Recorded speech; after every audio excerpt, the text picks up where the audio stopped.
Hello guys, welcome back to our channel flowers of Prithvi. ఈరోజు మన recipe ఏంటంటే chicken మండి. ఈ చికెన్ మండి ఎలా తయారు చేసుకోవాలో చూసేద్దాం పదండి.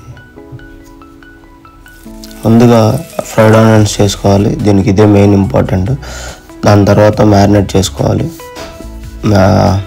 మ్యారినేట్కి ఏమంటే మండి మసాలా, కారం, అల్లం వెల్లుల్లి పేస్ట్, కొంచెం చాట్ మసాలా, తర్వాత ఒక నిమ్మకాయ బద్ద, తర్వాత కొంచెం ఆయిల్ వేసేసుకొని మొత్తం మ్యారినేట్ చేసేసుకుని ఇక ముక్కలకు పట్టించేసుకోవాలి. మండి పీసెస్ తెలుసు కదా మనకి, లెగ్ పీసెస్ ఉంటాయి. సో అలా మనం మ్యారినేట్ చేసుకున్న తర్వాత దాన్ని కొంచెం పక్కన పెట్టేసి ఈ లోపు రైస్ పెట్టేసుకుందాం. రైస్కి రెగ్యులర్ ప్రాసెస్ ఆనియన్, పచ్చిమిర్చి వేసి కొంచెం మండి మసాలా, ఉప్పు, కారం, పసుపు యాడ్ చేసుకొని రైస్కి సరిపడినంత వాటర్ పోసుకోవాలి. సేమ్ కొలత 1 గ్లాస్కి 1.5 గ్లాస్ వాటర్ పోసాలి.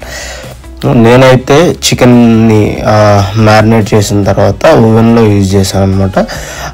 మీరు కావాలంటే రైస్ కుక్కర్లో కూడా బాయిల్ చేసుకోవచ్చు. సో అది ఒక 80% ఉడికేసిన తర్వాత ఇట్లా మనం దాన్ని ఫ్రై చేసుకుని రైస్లో పెట్టేసేసుకుని దానికి ఒక స్మోక్ ఎఫెక్ట్ ఇచ్చేయాలి. స్మోక్ ఎఫెక్ట్ అంటే ఒక ఆయిల్లో పెట్టేసేసి దాంట్లో కొంచెం గీ కానీ నెయ్యి కానీ వేసేస్తే, బటర్ కానీ గీ కానీ వేసుకుంటే దాన్ని లిడ్ క్లోజ్ చేసి ఒక 15 మినిట్స్ మనం దమ్ పెట్టేసుకుంటే మనకి వేడి వేడి మండి అనేది రెడీ అయిపోతుంది అనమాట.